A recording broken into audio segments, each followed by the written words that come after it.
estamos a punto de iniciar ya la transmisión. Ok, está bien. Ya está. Ya está. Bueno, muy buenas noches. Soy Ángel García, representante de la Comisión de Registro Nacional de Cuevas. Hoy, una vez más, estamos reunidos para llevar hoy el tema de topografía de campo. Dejo que mis compañeros se presenten. Majo, empezamos contigo, por favor.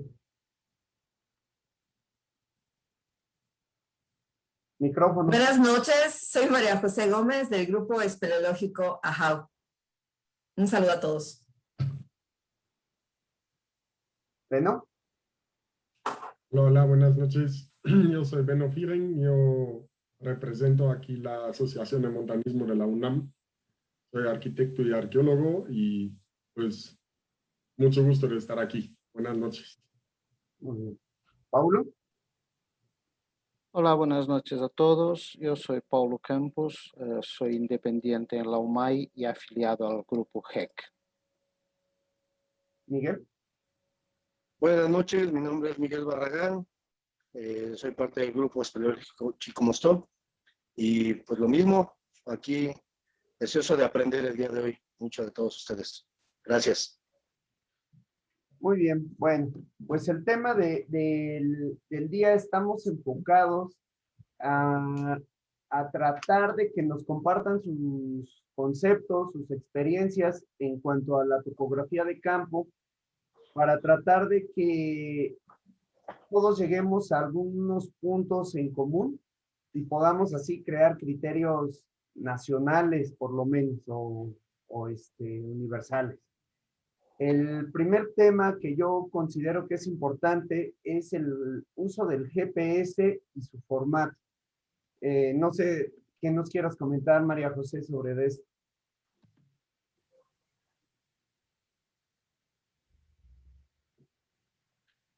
¿Majo? Perdón, no escuché mi nombre. Ah. Con respecto al uso del GPS, bueno, yo quisiera introducir un poco al por qué una topografía, ¿no? A lo mejor la gente que nos está viendo, muchos son espeleólogos que están iniciando en esta nueva disciplina, u otros que realmente pues ya tienen esta experiencia, u otros más que a lo mejor pues están prácticamente interesados en ver qué es esta ciencia, ¿no? Que estudia las cuevas. En el caso de la topografía, lo que se intenta hacer con esta técnica es un registro general, si no es que también detallada, de una cavidad. Entonces, lo primero que debemos de hacer al llegar a una cavidad, pues es precisamente georreferenciarla o referenciarla. Si bien en épocas pasadas la referenciación se basaba muchas veces en el espacio físico, ¿no? Que teníamos alrededor o ambientes naturales. De hecho, hay mucha literatura que, si bien son buenos registros descriptivos de cuevas, no podemos llegar a estas porque simplemente no hay una referenciación actual que pueda aplicarse. Entonces, el sistema de coordenadas que tenemos ahora, pues es buenísimo porque precisamente ya con un numerito, o más bien con dos numeritos, podemos ya realmente llegar a esa cavidad, encontrarla de manera exacta. Entonces, en efecto, lo primero que debemos de tener de una cavidad, pues es su referenciación con respecto a la Tierra o al espacio. Y este sistema de coordenadas que usualmente usamos, bueno, pueden ser de dos formas, ¿no? La de la latitud o longitud, o incluso las UTM. Estas UTM son buenísimas porque divide la Tierra en 60 partes, creo, y cada espacio puede ser, pero miren, buscado hasta con centímetros, ¿no? Porque este número empieza de lo general hasta lo particular, que prácticamente son estos, no, milímetros, digamos, ¿no? Entonces, bueno, hay aparatos que lo vamos a discutir más adelante con nuestros compañeros que tienen una precisión extrema. Bueno, entonces, pues el UTM es básico porque tenemos las coordenadas norte y las coordenadas este y nos dan esta precisión, por ejemplo, ¿no?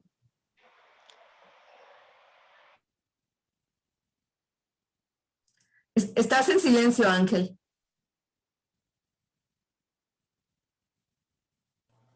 Beno, ¿nos quieres comentar algo más de esto?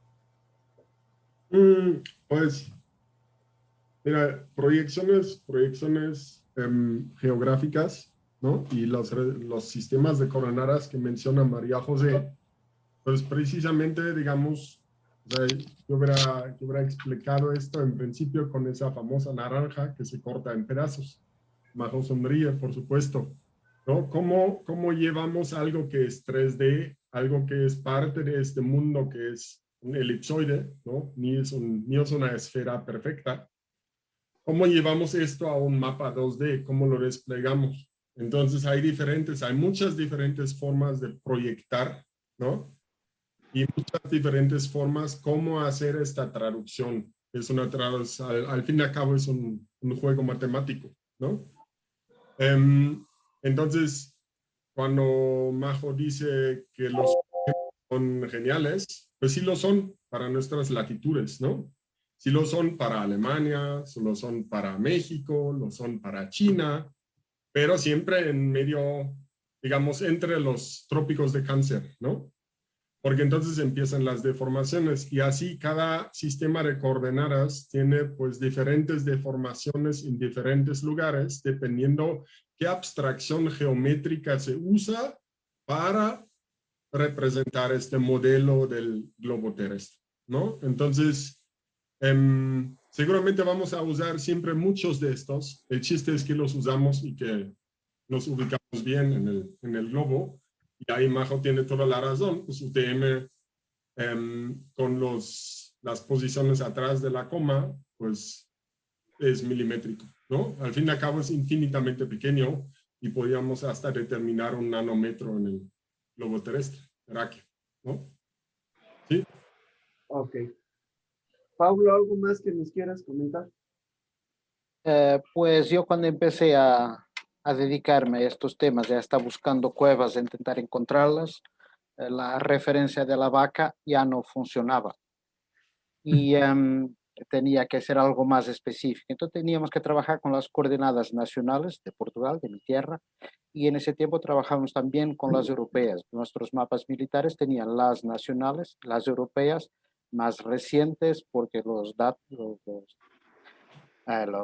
las referencias se iban ajustando y cambiando y actualizando. Pero ahora tenemos un sistema que cobre todo el mundo de mucha precisión, de mucha exactitud. El WGS 84 que todos podemos tener en el celular. Ya no es necesario nada de complejo. Hace 20 años trabajaba con cartas de papel. Hace 15 años empezaron, quien tenía dinero a comprar sistemas transportables, PDAs, ya con esto de georreferenciación. Hoy cualquier celular, por barato que sea, por económico, tiene la posibilidad de tener el mapa que sea en tu mano y trabajarlo con mucha precisión.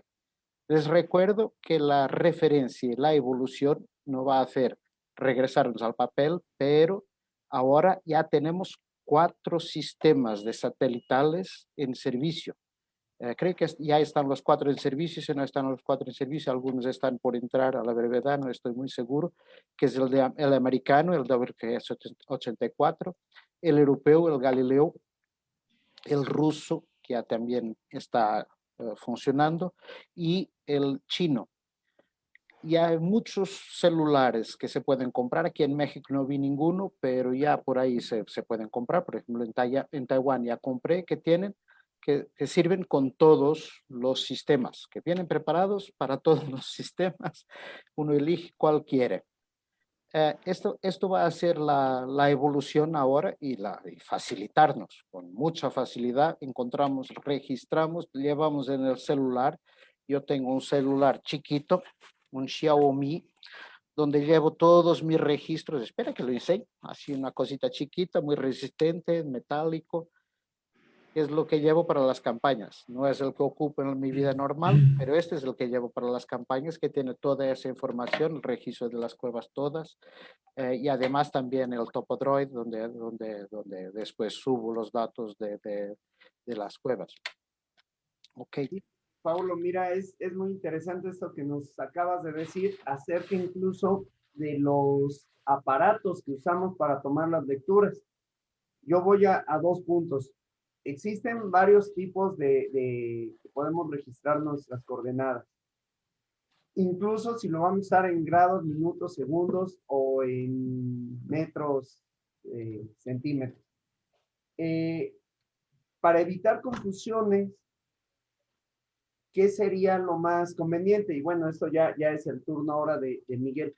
Si hay alguna recomendación acerca de aparatos, si es un Garmin, si es el celular, si lo vamos a registrar solamente en vía electrónica o también lo vamos a registrar en la libreta de campo, en la bitácora que hablamos la semana pasada. Miguel, ¿qué nos dices sobre eso? Sí, Doc, gracias. Pues bueno, yo estaba escuchando bien lo que decía Paulo y obviamente hoy por hoy tenemos en la palma de la mano un mecanismo eficiente de registro y pues de toma de los datos, pero definitivamente a mi forma de ver también se tiene que hacer un registro escrito, porque obviamente los aparatos electrónicos no tienen palabra y pues no va a faltar el que se cae, el que se moja, si ya no tienes pila. Entonces, un respaldo de toda esta información en tu libreta de tránsito, obviamente es una de las más grandes recomendaciones que puede haber. Ha pasado, ¿no? Que por alguna razón algún miembro del equipo ya decide deshacerse del equipo si no era un equipo colectivo y se pierde información, por ejemplo, ¿no? Entonces, si toda esa información se captura y se tiene debidamente registrada en papel, independientemente de que se tengan ciertos respaldos, es más confiable. Y pues tampoco descartar el uso del mapa. Aquí en México nos apoyamos del mapa del INEGI. ¿Esto por qué? Porque pues, finalmente es un registro, aunque es dentro de México, bueno, pero es universal. Es algo que todos entendemos, que desde nuestros primeros cursos aprendimos a utilizar y que al margen de cualquier sistema digital, lo vamos a tener siempre ahí a la mano. Todas son recomendaciones. Ok, y entonces, yendo a eso, incluso las cartas geográficas que usamos, creo que hoy en día estamos aquí en México, gran parte son las del INEGI, pero el mismo INEGI también está respaldado por los de Google. No sé si alguien quiera aportar algo acerca de las cartas que se vamos a estar utilizando.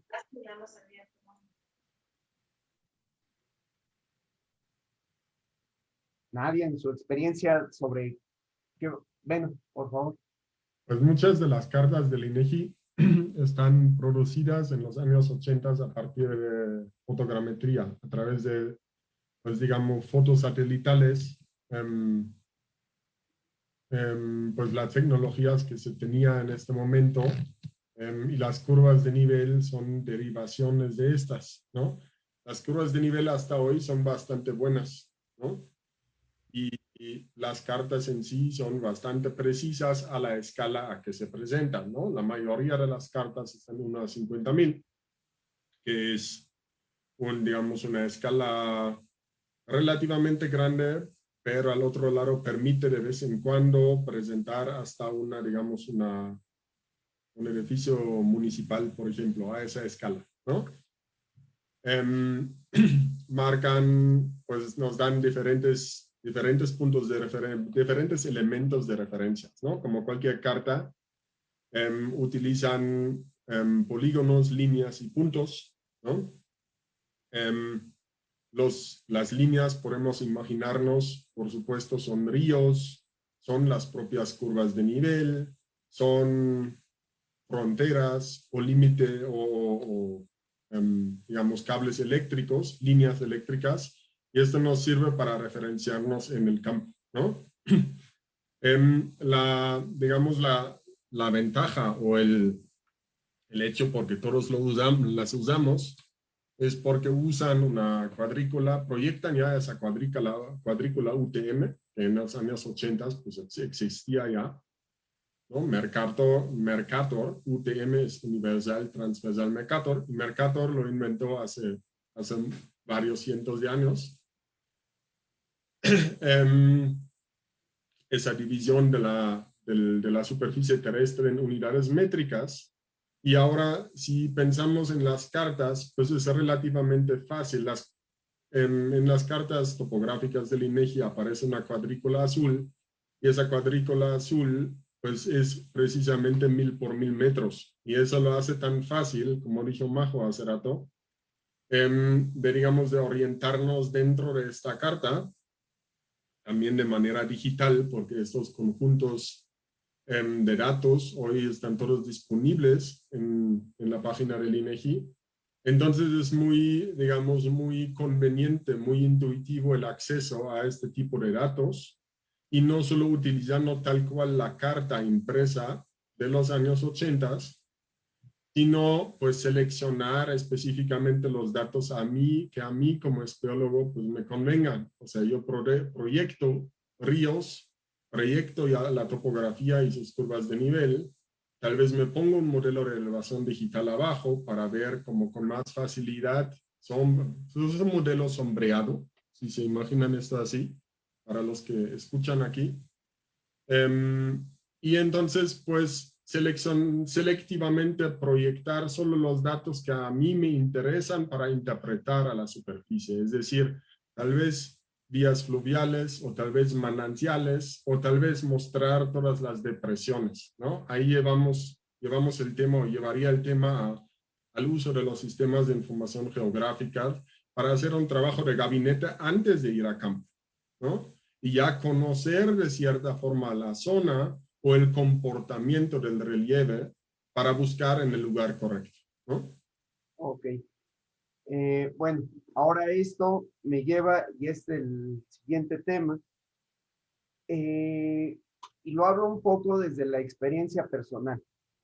Independientemente si llevo un Garmin, el celular, el sistema que sea, yo encuentro una cueva, muchas veces las dolinas, la vegetación, demás, hace que la lectura de mi GPS no sea muy exacta por alguna conveniencia sobre el trabajo que tenemos en la proyección de la cueva. Nos conviene que la estación cero de nuestra topografía sea el que coincide con las coordenadas de nuestro GPS. Entonces, es cómo determinamos o desde dónde partimos nuestra topografía, que es el punto siguiente, que son las estaciones y los criterios para determinar dónde van a ser. Ahorita puse el ejemplo, la estación cero, ¿no? Donde inicio todo. Personalmente es donde hice mi lectura de GPS. Pero bueno, no sé, María José, tú qué nos quieras comentar. Claro, pues bueno, igual retomándolo, las palabras de Beno, antes de ir a una cavidad, ¿no? Que tener nuestros objetivos. Por ejemplo, me ha tocado de que vamos a buscar, por ejemplo, cavidades en una región, y definitivamente tenemos que tener el conocimiento general de, como dicen, el comportamiento, ¿no? De los relieves, y eso también nos lleva a un cierto patrón, a una cierta característica, ¿no? De las cavidades. Y bueno, llega un punto que dicha precisión, en efecto, se va a basar del primer registro que tengamos. Y muchas veces ese punto GPS no necesariamente es en la orilla, ¿no? De la cavidad, sino puede ser un punto próximo, que de hecho es lo ideal, porque no únicamente a veces levantas lo que es la boca o el acceso de esta cavidad, sino la depresión igual está relacionada con otros elementos. En el caso, ¿no? de acá, por ejemplo, yo vivo en Yucatán, en esta región peninsular, pues las cavidades tienen incluso muchísima relación con los asentamientos humanos en diferentes momentos, ¿no? Prehispánicos, históricos. Entonces, incluso no necesariamente tiene que ser, como dije, en un punto, sí en un punto próximo, pero que incluso te permite levantar otros elementos de flora, fauna, ¿no? Y otras características. Y bueno, y a partir de ahí puede ser este punto cero para ligarlo tanto al exterior como al interior de la cavidad, ¿no? Y bueno, y si quieres la precisión en ese momento, pues es de lo que uno disponga, ¿no? Bien hay GPS pues básicos, incluso a veces uno, si no lo tiene, baja una aplicación en su celular y puede tener algo que sí en efecto va a tener 3, 4, 5 metros, pero realmente en una magnitud, a una escala, es esencial ese punto. Pero, por ejemplo, hay trabajos pues más especializados que incluso pues vas a traer un GPS incluso con muchísimo mayor precisión y pues para determinados levantamientos pues hasta 20 centímetros es un error grave o muy fuerte, pero tal vez para la práctica cotidiana de uno e incluso 1 metro no es algo que realmente cambie el desarrollo de una cavidad o de importancia máxima, ¿no? Para el desempeño de nuestra actividad. Eso es lo que yo comentaría al respecto. Y Majo, sobre las estaciones topográficas, ya dentro de la cueva que tú vas determinando, entiendo que por la naturaleza del trabajo que ustedes hacen en la cueva, tiene que ser, o vaya, los criterios no son solamente de medición de la cueva, de profundidad y desarrollo. Ustedes tienen otros criterios. ¿Cómo determinas estas estaciones? Bueno, y acá incluso la participación de mis compañeros a mí me va a enriquecer, porque muchas de las cavidades en Yucatán no tienen un desarrollo muy largo, ¿no? Entonces tampoco una profundidad. Pero si algo tienen es que hay una riqueza cultural enorme. Entonces incluso una sola bóveda nos puede llevar muchos puntos importantes a destacar, ¿no? Pero en efecto las estaciones se va a basar en la morfología de la cavidad, en los cambios bruscos, en los elementos culturales que observemos. Entonces sí tiende a variar de cueva en cueva, ¿no? Entonces sí también puede ser, como dije, la misma geología te puede indicar eso. Entonces sí hay varios puntos que se pueden tratar al respecto, pero pues de entrada la morfología de la cavidad ayuda mucho porque a partir de ella puede desarrollarse otros elementos tanto por ejemplo, espeleotemas o formaciones secundarias, como incluso el aprovechamiento humano en el interior de las cavidades que también nos interesa delimitar o determinar allá en el plano, ¿no? Ok. Beno, ¿qué nos puedes decir sobre esto? Pues yo iba a agregar que, pues, para cualquier acto, o la mayoría, yo diría, a lo mejor en algún momento va a haber otras tecnologías que nos permitan hacerlo mejor. Pero en este momento el itinerario o el polígono que nosotros usamos, la poligonal, es decir, la unión de vectores entre los puntos de referencia a lo largo de nuestra topografía, siempre va a partir de este punto de referencia en la superficie, ¿no? Porque hasta ese momento al menos determinar un punto geográfico bajo tierra pues no es posible, ¿no? Entonces eso se llama en topografía itinerario colgado o polígono colgado porque está colgado a este primer punto. Este es el punto donde entramos. Este punto puede o no coincidir con la coordenada de referencia, digamos, pero yo diría simplemente la coordenada de referencia debería ser el punto más próximo a la cavidad para poder ver la boca, la entrada de esa cueva, ¿no?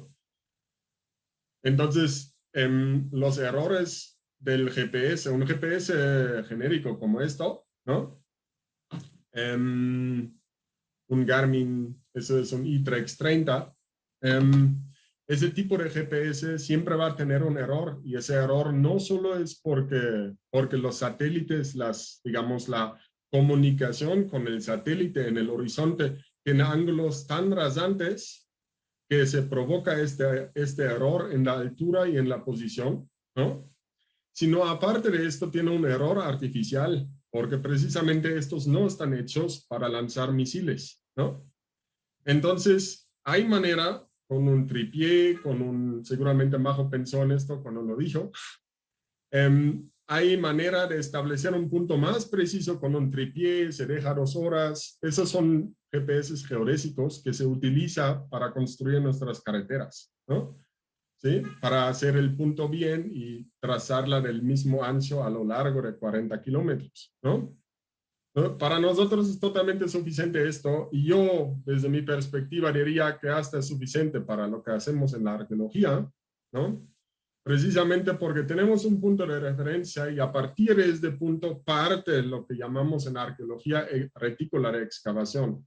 En la cueva, obviamente, este registro es relativo a la cavidad, más que una retícula arbitraria que decimos podemos trabajar esta área en esta temporada de campo, ahí es respecto a la cavidad y respecto tal vez a las topoformas, como los llamaríamos, a las topoformas de la cavidad, es decir, a las bóvedas, a las galerías, a las chimeneas, ¿no? Sí, es lo que se me ocurre con respecto a la precisión. Una precisión de 15 metros igual es bastante, ¿no? Pero aún en la selva, en la Sierra Norte de Puebla o en las montañas al sur de Oaxaca, si el cielo está más o menos despejado, si no estoy parado abajo del follaje más gordo, más espeso, si no me subo un poquito o me veo dónde está el mejor punto, me muevo unos metros, entonces puedo agarrar una precisión de 3 a 4 metros. Y si establezco ese punto como punto de referencia, puedo a partir de ahí trazar mi poligonal que llega a la boca de la cueva, ¿no? Obviamente la relación visual con esta entrada es importante, ¿no? Para alguien en futuro que lo quiera encontrar, ¿no? Exacto, Beno. Sí, me parece eso muy, muy importante. ¿Y qué nos dices sobre el establecer los criterios que tú sugieres o has usado sobre dónde determinamos las estaciones topográficas dentro de la cueva?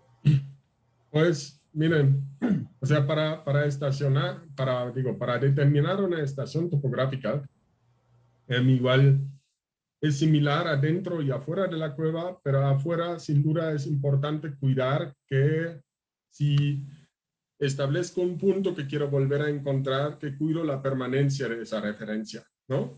Entonces, afuera llueve, afuera hay viento, hay erosión, hay diferentes medios que afectan mi punto, ¿no? Mi punto que, pues yo conozco es, si usas estacas de madera para hacer esto, el próximo año en la selva no vas a encontrar nada. O se ha movido tanto que realmente ya no puedes decir si ahí es o ya se, o ya se movió, ¿no? Entonces, aparte de, digamos, escoger un punto fijo, que puede ser un punto en la roca, en alguna roca grande que está cerca de la boca de la cueva, entonces, aparte de esto, pues yo escogería afuera siempre el punto por el campo visible más amplio, es decir, el campo de visadas, de puntos que puedo mandar desde mi punto, desde mi estación topográfica, a través del follaje, por ejemplo, ¿no? Sin alterar mucho la vegetación, digo, venimos con un discurso de conservación, entonces no podemos, pues, andar cortando tanto árbol. Conocemos que hacen ocho personas cuando están allá esperando afuera, cuando sacan su comida, cuando van al baño. Entonces, en algún momento no queda mucha vegetación en el piso, ¿no? Entonces, se puede cuidar en lo posible este medio ambiente, ¿no? Sin duda, la vegetación vuelve a crecer, etc. Adentro es algo similar. Entonces, adentro tengo, o sea, trazo de estaciones topográficas, algunos sitios de referencia que son muy importantes, en puntos importantes, que son, o que quiero, que busco, que sean extremadamente permanentes, ¿no? O tan permanentes como yo deseo que sean. Y ahí hay diferentes maneras de hacerlo, ¿no? Estaciones secundarias o auxiliares pueden simplemente ser una rayita en la roca o puede ser solamente la mano y me acuerdo que es ese chipotito, ¿no? Entonces, para hacer nomás esa chimenea, el chipotito hasta es suficiente y ahí pego el distanciómetro y entonces ni es necesario tal vez alterar la superficie de la cueva, ¿no? Que yo diría que siempre es digamos, un punto en contra, ¿no? Entonces, de ahí parte igual lo del itinerario abierto, cerrado. Si uso uno cerrado, obviamente quiero volver a encontrar el punto al final para comprobar que eso está bien hecho. Ese tema del campo visible también es importante abajo. De hecho, nosotros trabajamos con TopoDroid bajo tierra, pero utilizamos el sistema, el programa un poco distinto, un poco más derivado de la topografía en superficie, y trazamos muchos puntos con el fin de proyectar o modelar ya en el programa la superficie 3D de la cueva. Es decir, tiramos entre 8 hasta 12, 25,000 puntos para una cavidad. Ahí el sistema en algún momento falla porque el TopolDroid no está hecho originalmente para esto. Pero esa cantidad de puntos ya genera dentro del teléfono bajo tierra, o sea, puede ser el teléfono, puede ser una tableta, ¿no? Traza ahí ya visible a la cavidad, ¿no? A la cavidad con la superficie 3D, que entonces se puede reconocer con facilidad y además puede salir de la cueva y impresionar a los compañeros, ¿no? Y entonces, ¿qué más apunté? Pues permanencia de estaciones es relativo al fondo, por supuesto. Todos sabemos que escurre el agua, que hay mucha humedad del aire, hay viento, y pintar el punto sobre arena, pues no es muy útil para conservar la estación para el próximo año, ¿no? Exacto. Entonces debería ser sobre roca y en un lugar protegido, desde donde se puede trabajar con facilidad, por supuesto, porque también digamos, la ergonómica del trabajo del topógrafo al estar ahí media hora en un punto a veces es algo que se tiene que cuidar, ¿no? Y el último punto que creo que es muy importante es que no nos acerquemos demasiado a nuestros equipos de metal, porque todo esto es magnético, todo esto altera la precisión del aparato, porque el listo trabaja precisamente con magnetismo. Entonces, si estamos muy pegados al anclaje, igual aquí estoy colgado, bloqueo mis descensores, entonces empieza a topografiar y si tengo la placa justo aquí, entonces eso no es inteligente, ¿no? Entonces debería ser el otro lado, debería ser tal vez aquí, donde puedo quitar mi propia pierna como estoy colgado para no alterar el dato. Mira, eso es Y lo más importante tal vez al fin de cabo es que en cada estación, en las estaciones permanentes debe haber siempre chocolates para el cadenero, porque ese se aburre mucho. Ah, ¿no? ese es el mejor consejo. Paulo, ¿tú qué piensas? Bueno, en todo esto ya vimos generales, ¿no? ¿Dónde va a ser conveniente el GPS, donde trabaje mejor o nos convenga mejor? ¿Tú qué piensas? ¿Tiradas, estaciones más largas, más cortas? ¿O cómo es el criterio que tú utilizas o crees conveniente? Dicen las reglas que es lo mínimo de estaciones posible. Cuanto por cada estación introduces errores. O sea, lo más largo que puedas dentro de las limitaciones. O sea, de una estación tienes que ver a la siguiente. Y esa es la parte que hay que entrenar los chicos que están haciendo la topografía. Es muy importante el que va eligiendo las estaciones, para elegirlas bien, porque tiene que ver bien hacia atrás y hacia adelante y a imaginar la siguiente. Yo, al contrario de lo que han dicho aquí los colegas, prefiero empezar del final de la cueva hasta el inicio, hasta la entrada. Mi último punto es la entrada. ¿Esto por qué? Es una cuestión práctica. O sea, casi todas las cuevas, como somos exploradores, casi todas las cuevas se van a visitar una vez, tiene poco interés, no regresamos, pero la topografiamos, hacemos el registro. Entonces, entramos en la cueva, vemos la cueva, tenemos una idea en la cabeza de cómo es la cueva, a la salida ya la topografamos y ya está. Si la cueva es muy interesante porque se va a conectar a otra cueva, porque es muy largo o algo así, tendremos que hacer de nuevo la topografía, ahí con cuidado, y ahí sí, mejor empezar en la entrada, en el punto más cercano, como dijeron los colegas, a la posición geográfica y hacerla hacia adelante hasta donde sea, con toda la estructura que tenga. Ahí sí, pero en general en exploración, por simplicidad, pues lo hacemos desde el punto final hasta la entrada otra vez, es más fácil. Y visadas lo más largo que se pueda. lo más largo que nos permitan los sistemas. O sea, el disto puede hacer hasta 200 metros, pero con mucho error. Dice el disto recomienda como 50 metros, ya no más. Pero sí, sí no es importante hacerla con precisión y de cada 100 cuevas que se descubren, una puede ser interesante, las 99 pues lo hacemos lo más rápido, lo más fácil que sea y lo más sencillo. Y lo más sencillo es entrar, salir, ya está, hecha la topografía. Muy bien. Pues entonces ahorita ya estamos viendo que los criterios sí son muy variantes según la actividad que vamos a hacer, porque Beno nos habló de cientos de estaciones, porque a lo mejor, ¿o qué dijiste? No de estaciones, Ángel, no de estaciones. Las De puntos. ahí Pablo tiene Miles mucha de razón. puntos, miles Las de puntos estaciones que generan para sacar el la volumen. poligonal con Exacto. el mínimo posible, ¿no? Sí, sí, sí. Sí, sí, Los claro. abanicos que trazan la superficie, estos pueden ser infinitamente muchos, ¿no? Sí, sí, sí, sí, sí. Ajá. Sí. Y Y otra debe- recomendación, se me permite, disculpa Ángel, otra recomendación con el disto es sacar de manera tradicional, como cuando lo hacíamos el papel, o sea, llegamos a una estación y sacamos el perfil simplificado, o sea, los primeros puntos, izquierda, derecha, techo, piso. Estos son los primeros 4 puntos y después los miles que se puedan sacar de Exacto, todo el estoy de volumen. acuerdo contigo, Pablo.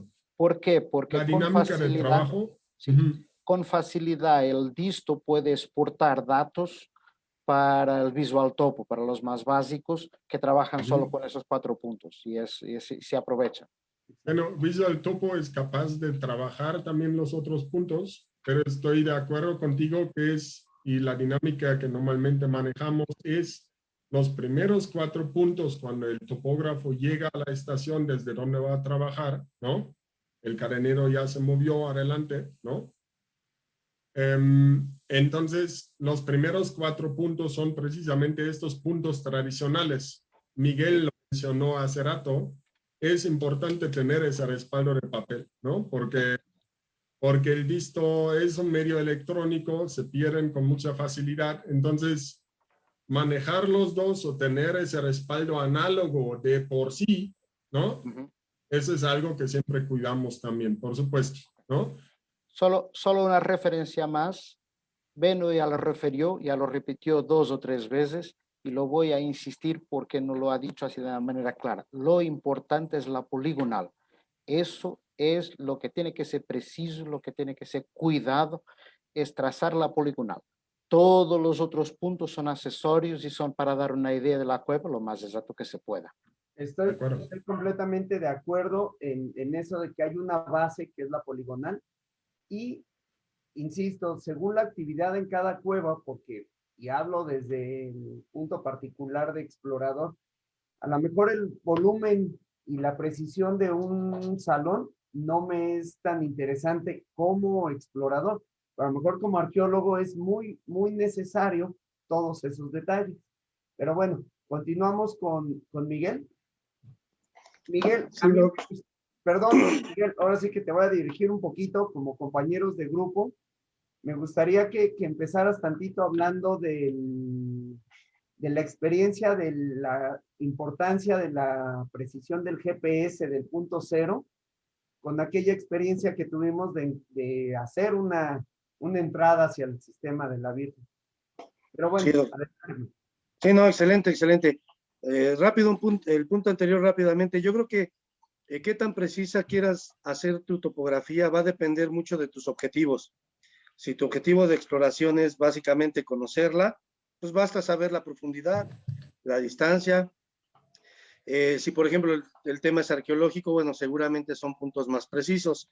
Alguna vez tocó apoyar un estudio de murciélagos y la cueva era relativamente pequeña, hablo de no más de 60, 70 metros de desarrollo, pero la persona que nos solicitó la topografía quería mucha precisión, entonces fueron estaciones muy cercanas, porque él quería saber exactamente en qué partes de la cueva estaban ubicadas las colonias de murciélagos. Entonces, ese ya sería un trabajo más de acuerdo a lo que cada quien esté buscando de su topografía. Y lo otro que tú me comentabas acerca de la precisión, es importante en la medida de lo posible tener un punto de entrada, un punto cero preciso. Nuestra experiencia en la exploración o la anécdota que queremos platicar es en una cueva que se llama, bueno, la gente de la comunidad la conoce como La Virgen, pues es una cueva que ha llevado mucho tiempo de exploración, hemos buscado varias entradas, hemos tratado de localizar varios salones, algunos que se quedaban pendientes dejábamos alguna marca para que después se retomara la topografía a partir de esa marca que va de la mano de lo anterior.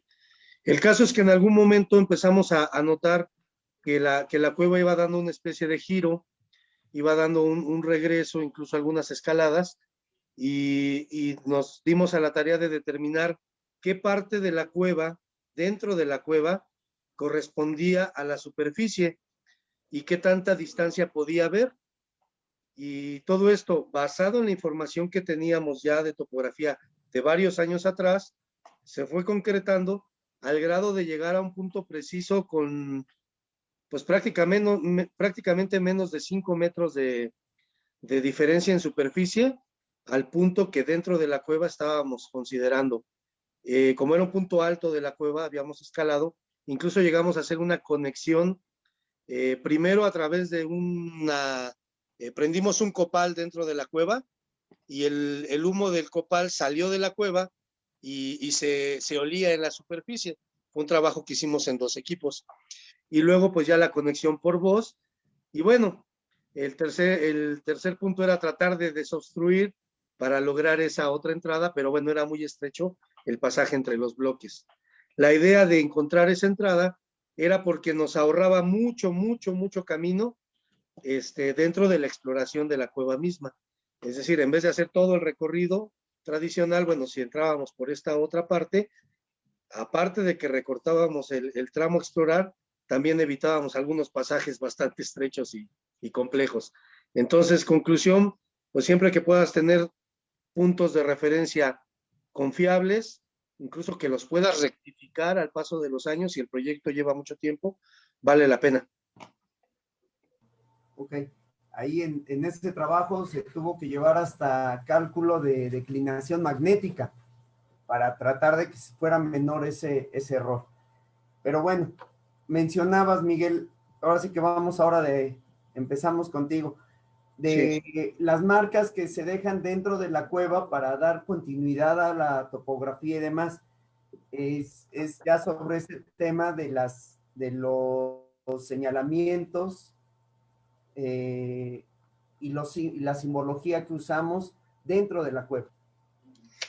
Sí, tienes que buscar los puntos, como bien decía Beno, pues son los puntos visuales y evidentes, ¿no? Que la gente que se dedica a la topografía, no necesariamente todos del mismo equipo, podría haber gente que entra de diferentes equipos a una cueva y solo por intuición o solo por experiencia decir, bueno, este puede ser un buen punto topográfico. El centro de un salón, una roca muy particular y sobre todo los ramales pendientes, eso es algo importante. Al menos nosotros cuando hacemos una exploración, pues vamos sobre el cauce principal, me imagino que todos hacen lo mismo. O nosotros lo hacemos así por el número de gente que vamos, que normalmente somos pocos.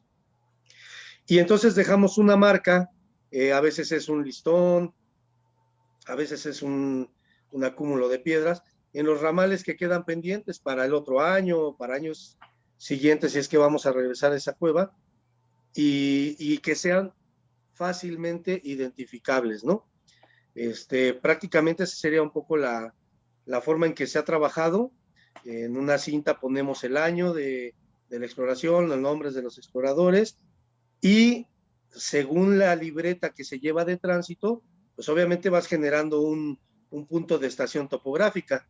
Es muy importante dejar dentro del señalamiento a qué estación topográfica corresponde ese punto, porque pues, podría suceder que 2 años más adelante regresemos a esa cueva solo a topografiar ese ramal pendiente.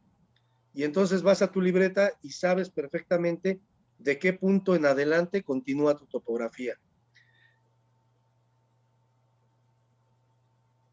Okay. Chido.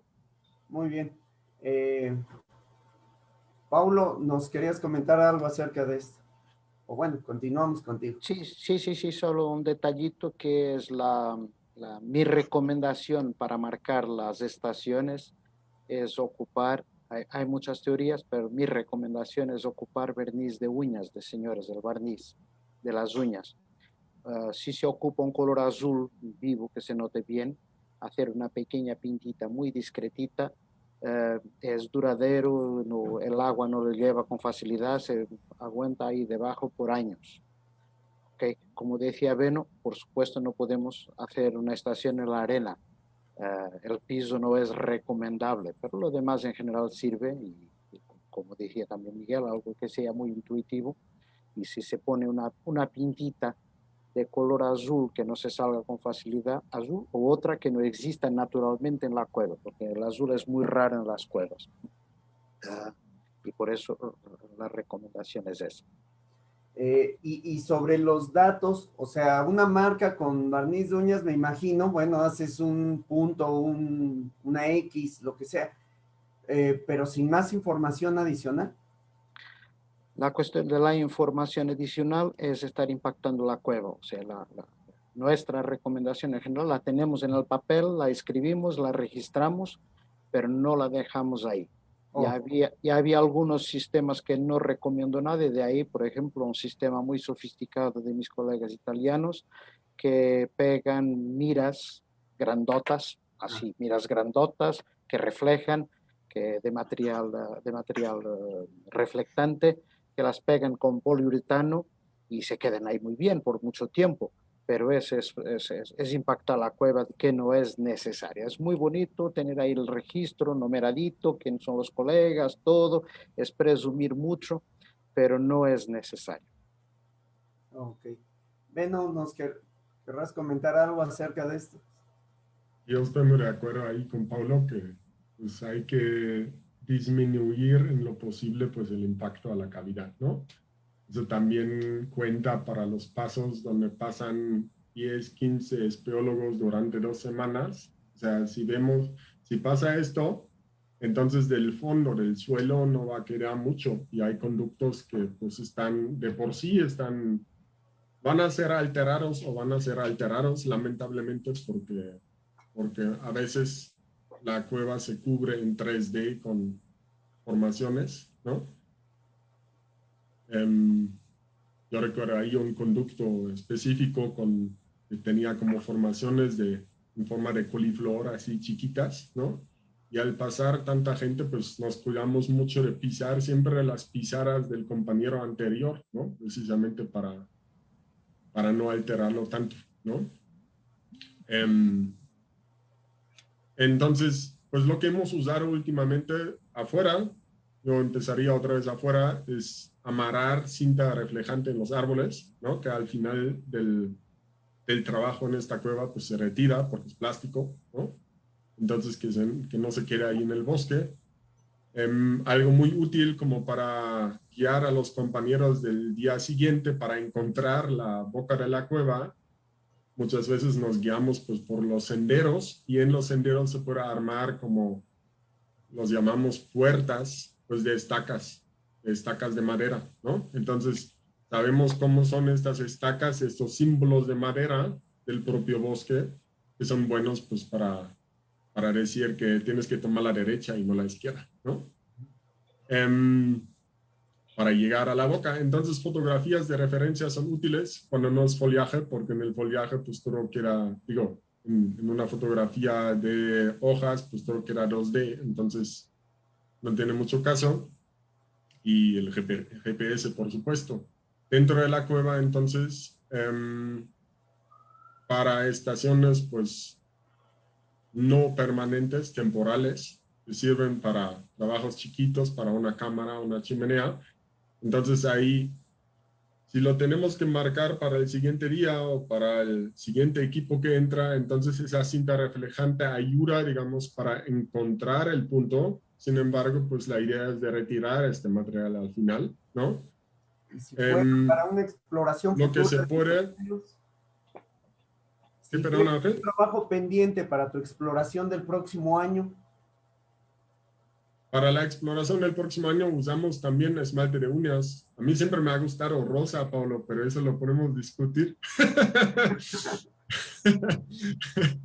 Sí, o sea, algo obviamente que se ve bien, o barniz de uñas, como se diga, pues igual es plástico, pero al menos es un fragmento muy chiquito, ¿no? O sea, sí, pues se puede llevarlo o deberíamos llevarlo muy al extremo, esa cuestión del leave no trace, ¿no?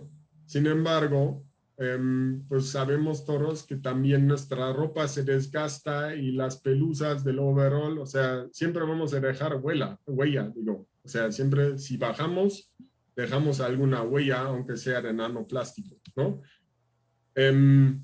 Disminuirlo, estoy de acuerdo, pues hacerlo lo más chiquito posible, igual pegar ahí grandes. Bueno, de hecho, Paulo, me acordé mucho de unas como, ¿cómo decías? Bueno, son o sea, los blancos, casi como si llevo placas reflectantes. placas reflectantes y llevo un prisma de una estación topográfica en la superficie y lo pego en todos lados, pues podría quedar muy bonito, pero eso no es necesario. Sirve muy bien la palma de la mano con la luz de la lámpara para apuntar y marcar la siguiente estación, por ejemplo. Entonces, hasta esto se puede disminuir, ¿no? Y lo último, pues con respecto a los puntos que se deja, pues si esa cueva termina y la cueva está topografiada, entonces hasta ahí hay anclajes en la pared, hay bolts en los muros, entonces cualquier espeólogo en el futuro en teoría puede reconocer que ya fue explorada, ¿no?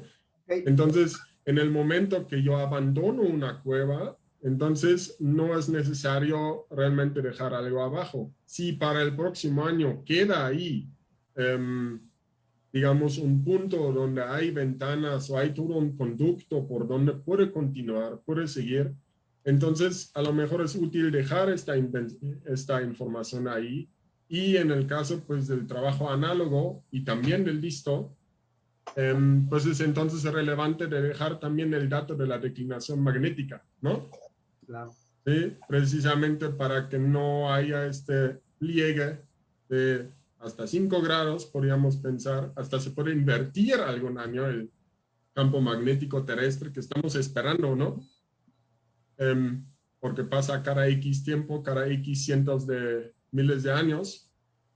Entonces en algún momento va a pasar y entonces nos va a confundir todos y no sabemos que esta declinación magnética es la del 2019, ¿no? Ok, Beno, nada más igual, como observación, de acuerdo, pones pequeñas marcas, de hecho ya los anclajes que usamos son una marca ya de que la cueva fue explorada.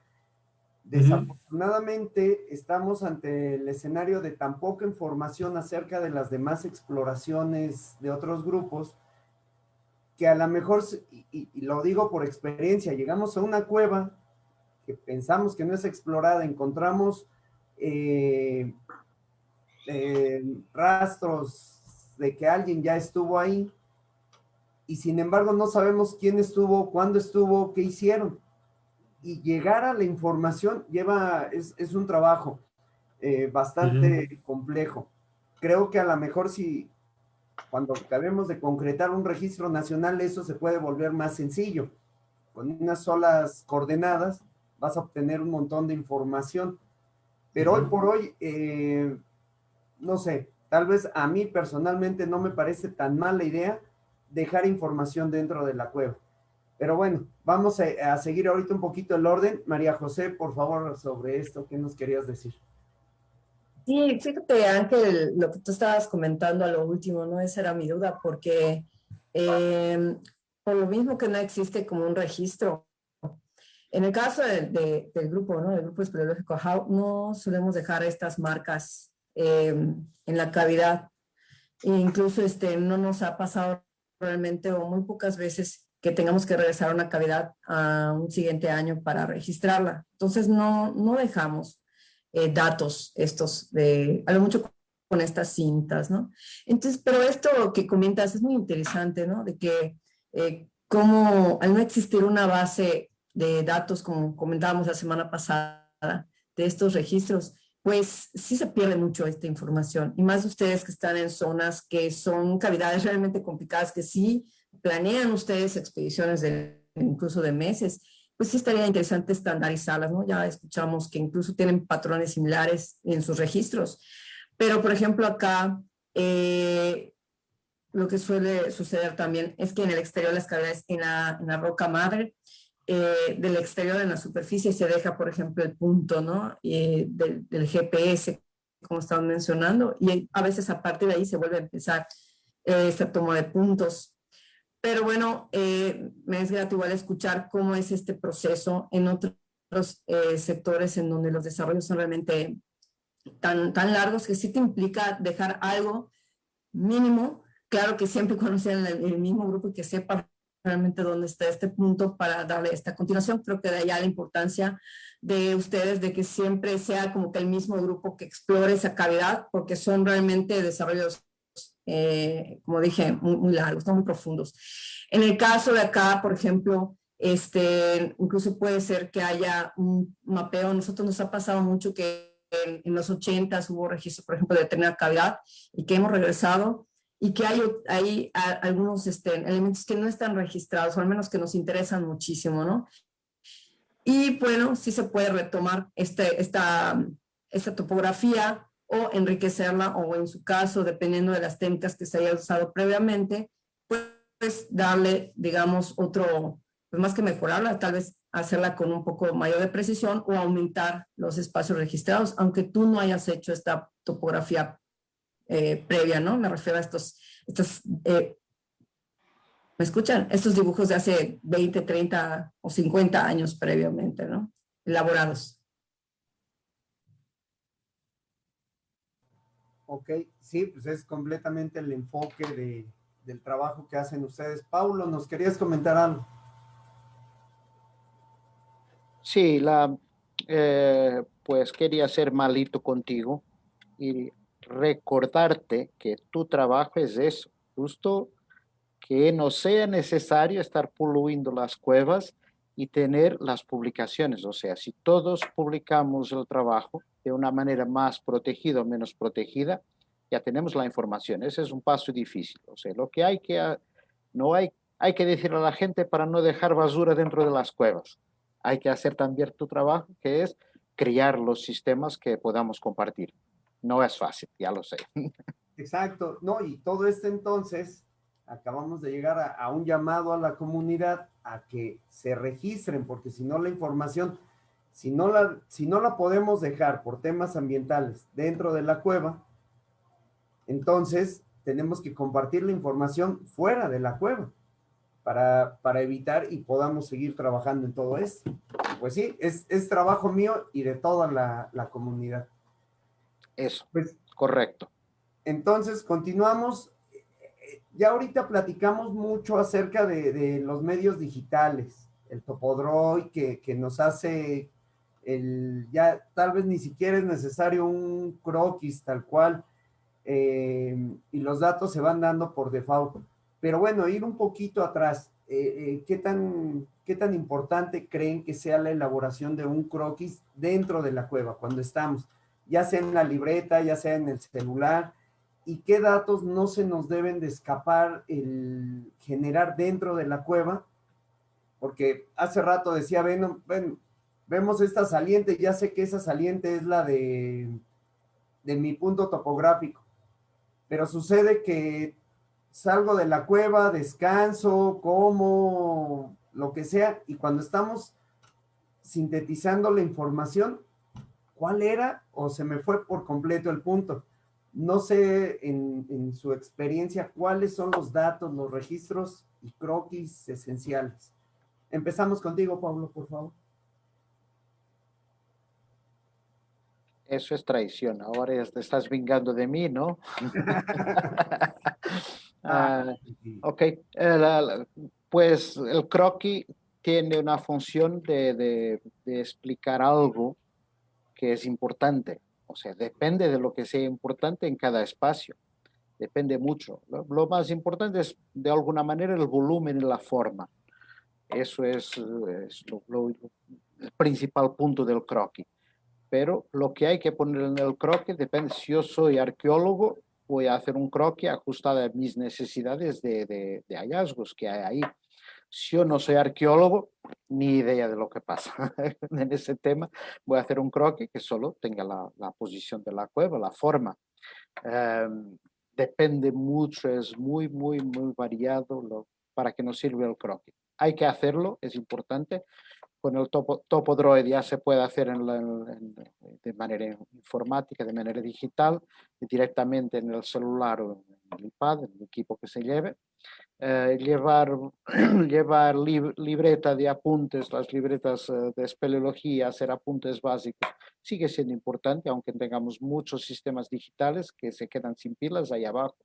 O sea, seguir llevando un lápiz y una libreta es importante, y se puede también duplicar esa información, que además con dos perspectivas, el chico que lleve el celular y otro que lleve la libreta y que va también tomando apuntes. Mira, muy importante eso que dices, tener más de un solo criterio.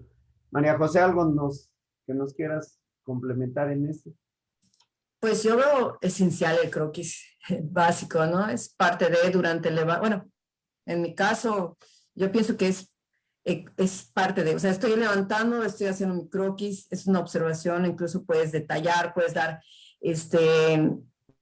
anotaciones, observaciones, ¿no? Tal vez los aparatos en efecto te den este dato muy preciso, pero pues precisamente lo que tú estás comentando, ¿no? Hay elementos que puedes describir en este momento, así como decíamos el día del campo, pues es parte del croquis, ¿no? Es esta representación que vas a hacer a mano alzada, que tú puedes entender perfectamente en el contexto, ¿no? Hacerle las diferentes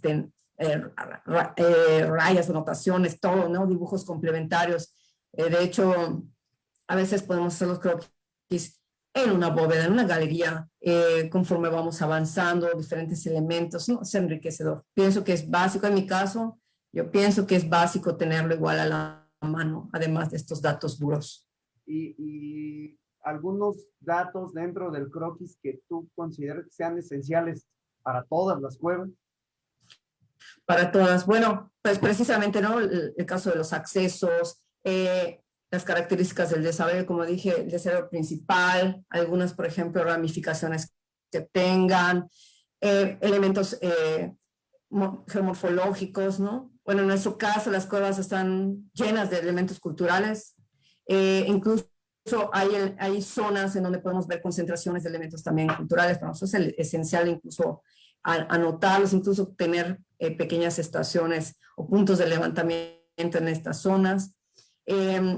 Bueno, y también regresando un poco, ¿no? A lo que debe de tener también, pues obviamente este dibujo o el tipo de croquis, y creo que no abundamos mucho de esto, es que al hacer topografía, si algo nos pide, ya sea, por ejemplo, los dibujos de planta, los dibujos de corte, los alzados que vayamos a tener, pues es precisamente los largos, las profundidades, ¿no? Las dimensiones en sí, ¿no? X, Y, Z, todos estos puntos que debemos de complementar y que creo que no abundamos mucho en cómo hacerlo, ¿no? Porque estamos por hecho de que todo el mundo ya sabe hacer una topografía o un croquis. Y no, o sea, bueno, esto implica tal vez una explicación mayor, pero realmente lo que queremos es representar la cavidad. Entonces, tal vez puede ser un dibujo que tengamos muy poco tiempo o que dispongamos para hacerlo, entonces vamos a tomar puntos básicos esenciales, como ejemplo los largos máximos, ¿no? Pero si podemos detallar, ¿no? A nosotros a veces una sola bóveda nos puede llevar todo un día y no vamos a pasar ahí, incluso a veces una semana. Entonces, dependiendo de los objetivos, como también mencionan los compañeros, vamos a detallar los elementos que nos interesen en ese momento, ya sean geológicos, naturales o culturales. Ok, muchas gracias. Sería. Beno, aparte de lo que nos quieras complementar de esto, ¿tú crees que el hacer o acercarnos lo más posible a hacer nuestro croquis con una escala sea relevante, o el croquis lo hacemos un dibujo como lo podamos entender? Sí, eso es un punto que quería tratar, Ángel. Pues un croquis o un dibujo puede tener objetivos muy distintos, ¿no? Puede en principio, digamos, la manera tradicional que mencionamos hace rato de mandar un punto arriba, abajo y de cada lado, izquierda y derecha, nos genera en principio digamos, un polígono, ¿no? Un polígono, 4 puntos, pues, no son muy detallados para describir esta sección en el punto en el que estoy, ¿no? El método tradicional de la topografía es precisamente trazar la poligonal que enfatizó Paulo, y en cada punto, con estas 4 medidas, tener referencias para dibujar una sección, ¿no? Puede ser una sección así, una grieta, puede ser tener forma de campana, puede tener forma de triángulo, lo que sea que hay ahí abajo, ¿no? Entonces, digamos, en cada uno de estos puntos tuviéramos más o menos un diámetro que se modifique de punto a punto, de punto de referencia, de estación a estación, ¿no? Ese es el mínimo, digamos, para poder dibujar la topografía si este visto se pierde, cae al pozo o alguna roca lo aplasta, ¿no? Entonces, pues intentamos siempre de descargar de una vez también los datos para que no pase esto. Afortunadamente nunca nos ha pasado nada, pero existe la posibilidad. Entonces ahí el dibujo se vuelve importante, y se vuelve importante en un lado para dibujar toda la topografía, que tal vez al final era una escala 1 a 200, 1 a 500, dependiendo de la publicación, ¿no?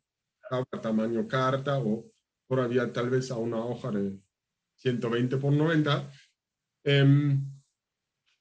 pero por lo general pues quedan chiquitos, y entonces pues es un croquis, es una abstracción muy drástica de lo que es la cavidad real, ¿no? Entonces puede haber otros objetivos, y ahí Majo mencionó hasta los contextos arqueológicos, o mencionó tal vez, yo pienso en espeleotemas, los geólogos consideran otros elementos más importantes. Entonces esos detalles en planta y perfil, y por supuesto con los elementos de un mapa, ningún mapa es un mapa si no tiene un norte, una orientación, una ubicación respecto a, y una escala, ¿no? Entonces, a escala, digamos, se puede representar también otros elementos, por ejemplo, espeleotemas, por ejemplo, o simplemente puntos de referencia, y ahí se vuelve un poco más de mano libre, lo que me preguntaste, Ángel.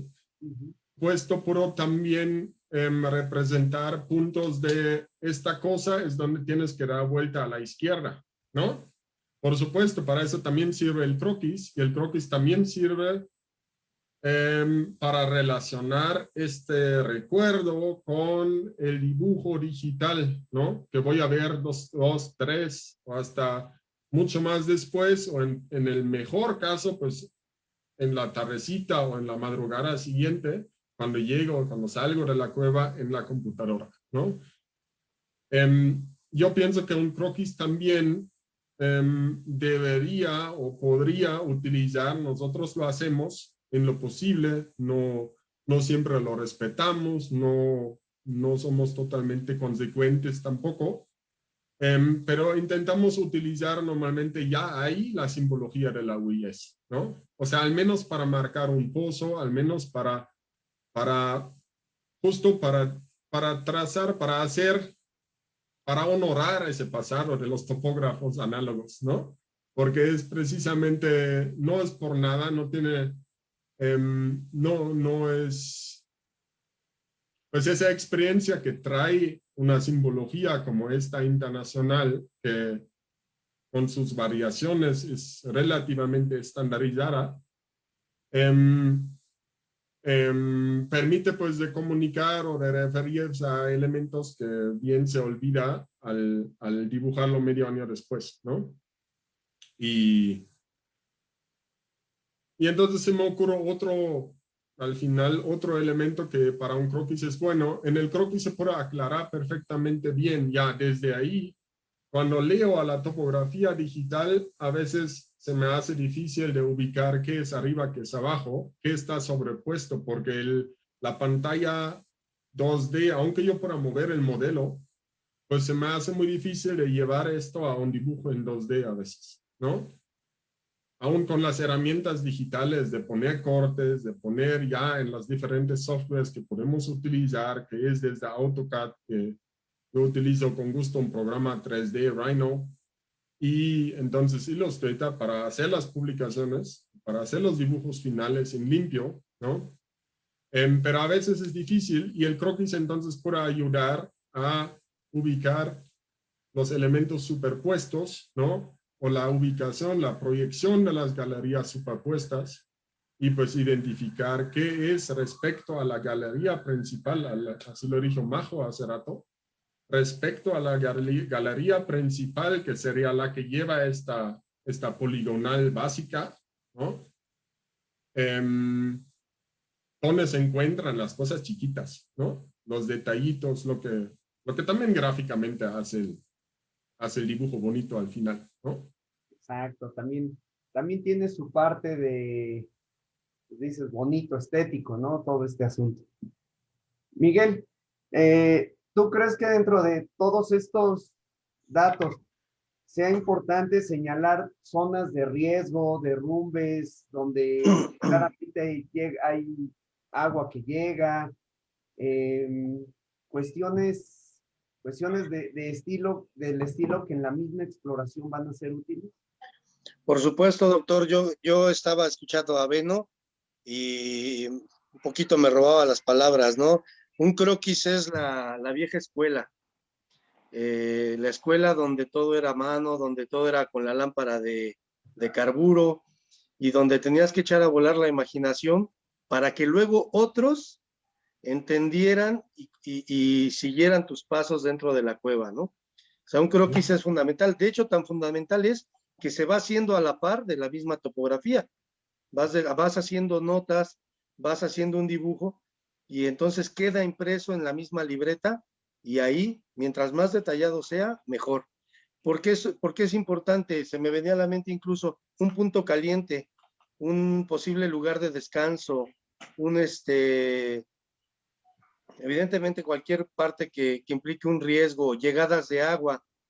Hay no sé si los demás grupos lo manejen así, pero es una idea que tenemos que donde pasó agua una vez, va a volver a pasar, ¿no?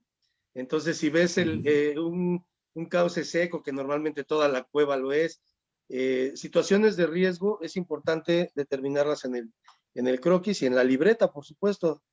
Entonces, es una parte importante, nunca olvidarnos, por más tecnología que tengamos, de esa parte escrita que al final va a ser nuestro respaldo. Entonces, sí, yo estoy a favor. Ahora, ¿qué tan complejo, qué tan concreto? Creo que también depende de la cueva misma y de los objetivos que se tengan de esta cueva, ¿no? Normalmente, pues, nuestra experiencia en las cuevas que hemos visitado en la Sierra Negra, bueno, pues son cuevas de galerías amplias, muy profundas, de muchos tiros. Tal vez no tenemos detalles tan precisos que registrar, más que la simbología de los pasajes que continúan o pérdidas de agua, si es que esas pérdidas más adelante pareciera que conectan, si hay algún sifón. Entonces, también dependerá mucho de los objetivos de cada grupo, qué tanto anotar en ese croquis. Pero pues, al final también sería hacer un listado de lo mínimo que se debe anotar para pues, una información que se pueda compartir, ¿no? Perfecto. Pues bueno, igual ya el tiempo nos está acabando. Podría quedar como pendiente la simbología. Creo, por eso se quedó al final y ya el tiempo no nos da, pero yo creo que ese es un tema aparte, hablar sobre publicar ya las topografías, el dibujo. Si vamos a tener la topografía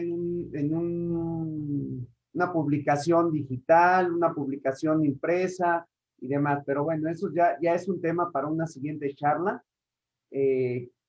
Quiero agradecerles mucho su participación, su entusiasmo, a quienes se dan el tiempo de vernos, escucharnos. Y bueno, decirles que con eso no termina. La comisión tiene mucho trabajo antes de poder ya tener el registro. Todos esos temas son fundamentales, son importantes. Espero seguir contando con su apoyo, su aportación de sus ideas y que se sume más gente en todo esto. ¿Algo que quieran agregar para despedirnos? Ese trabajo es bien bonito. A mí me encanta hacer esas topografías y también me encanta estar en casa después y volver a vivir esa cueva, aunque estás limpio y seco y está bien agradable. Exacto. Todos creo que compartimos eso. Pues nada, doctor, gracias por la invitación a esta charla.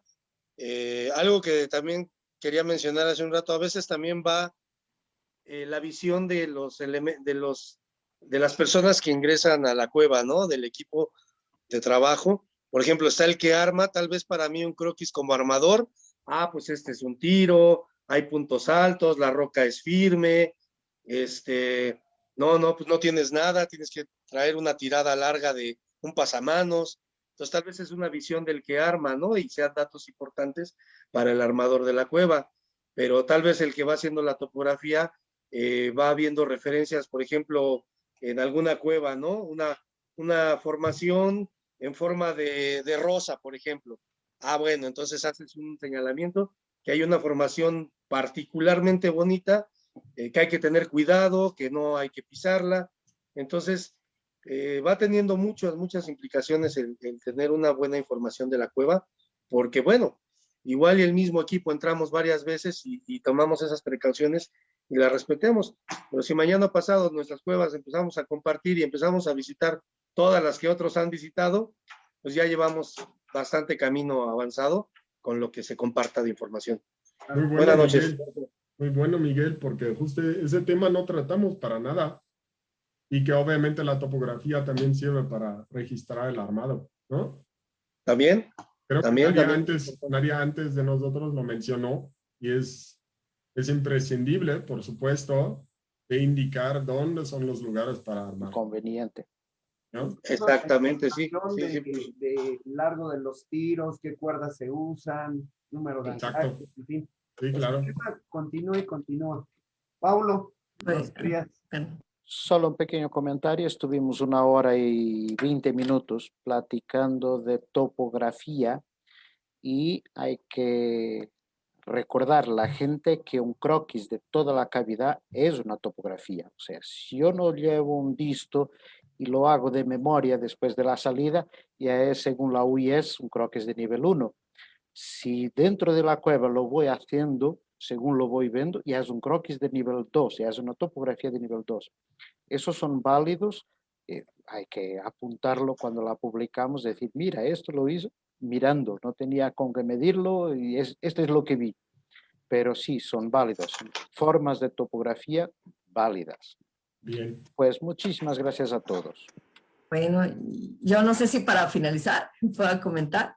Claro. Que pues animar a todos los que nos están escuchando, a todos los espeleólogos, hay muchos que tienen experiencia realmente de muchas décadas y de mucha práctica, entonces motivar a estos espeleólogos a que pues poco a poco empecemos con estos croquis, como dijimos, es una representación de la cavidad, ahora sí que como igual acaba de decir Pablo, lo que tengamos de recuerdo o de representación, la imagen de que tengamos de este subterráneo, pues va a ser también enriquecedor, va a ser al final un registro, es parte de la historia de esta cueva, de la cueva que visitemos, y que obviamente conforme pasa el tiempo, conforme tengamos cursos, mayor aprendizaje con los especialistas, espeleólogos especializados en esta área, pues se enriquecerán y perfeccionaremos cada vez más las técnicas, ¿no? Entonces cada vez tendremos en esta representación algo cada vez más complejo, más específico o incluso más detallado, ¿no? Entonces es eso, motivar a que poco a poco podamos recordar las cuevas a través de sus formas, ¿no? De sus topografías también. Claro que sí. Muchas gracias, María José.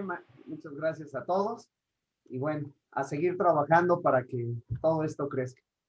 Gracias, buenas noches. Muchas gracias, Ángel. Muchas gracias a todos. Gracias. Gracias.